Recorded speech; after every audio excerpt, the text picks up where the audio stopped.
مسؤولين كترسون وزارة waxbarashada iyo sayniska gobolka Awdal ayaa socdaal ku tagay deegaano ka tirsan gobolka Awdal.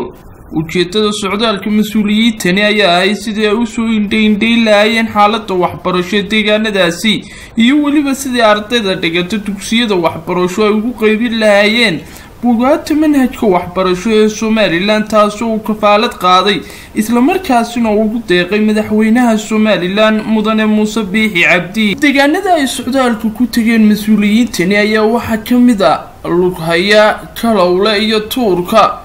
waxana ay mas'uuliyiintani ardayda deegaanadaasi ay u qaybiyeen buugaagta manhajka waxbarasho ee Somaliland. Madaxa buugaagta manhajka waxbarasho ee gobolka Awdal mudane Cismaan Maxamuud ayaa waxa waalidiinta ardayda iyo maamulayaasha dugsiyada uu ku adkeeyay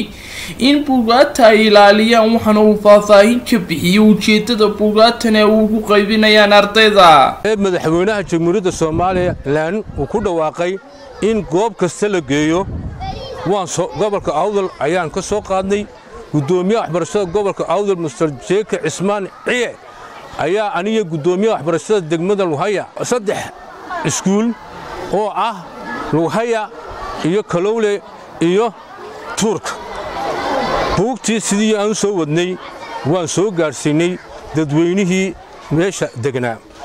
gudoomiyaha waxbarashada degmada Lug Haya mudane Cabdilaahi Cismaan wuxuu ardayda ugu baaqay inay ka faa'iideystaan buugaagta manhajka waxbarasho ee Somaliland. annagoo maanta dugsiyo kalena soo maray Ilaahay fadligiisa maanta waxaan halkan ku qaybinaynaa manhajkii waxbarashada ee dugsiga hoose dhexe Lug Haya iyagoo oo waxa weeyaan qalbi furan iyo wanaag ku soo dhaweynaya maanta manhajka ardaydu ay ku hawlgalayso oo madaxweynaha Jamhuuriyadda Somaliland mudane Muuse Biixi oo ballan qaaday in arday kasta oo Jamhuuriyadda Somaliland ku nool in gacanta laga saaro buugiis haddana Ilaahay fadligiisa maanta ayay ina soo gaadhay. ugu dambeyn qaar ka mid ah waalidiinta ardayda dhalay iyo waliba maamulayaasha dugsiyada deegaanadaasi ayaa dhankooda wasaaradda uga mahad celiyay hirgelinta ballanqaadka madaxweynaha waxaana ay sheegeen in buugaagtani ay ardaydu baahi weyn ay u qabaan. kaasaa kala keenay iyo alaabta la guddoonsiinaya ardayda gudoomiyaha waxbarashada Awdal ee noo keenay wuu mahadsan yahay waxa weeye iyo dawladda Somaliland iyo madaxweynaha Somaliland ee maartay Muuse Biixi Axmed isna wuu mahadsan yahay intuba way wada mahadsan yihiin boqolkiiba boqol ayaan dawladda iyo madaxda kalaba ayaan maartay u mahadnaqaynaa si wanaagsan wax u barta waan mahadsantiin boqolkiiba boqol. dana falabka alxamdu waa waxa way faa'iido wasaaradda waxbarashada qaranka iyo gobolkuba ay noo keeneen aad iyo aad ugu mahadnaqayno haddaan waalidiintii iskuulka nahay amba waalidiintii ubadka dhashayba nahay aan ugu farxayno oo mahad dheer u jeedinayno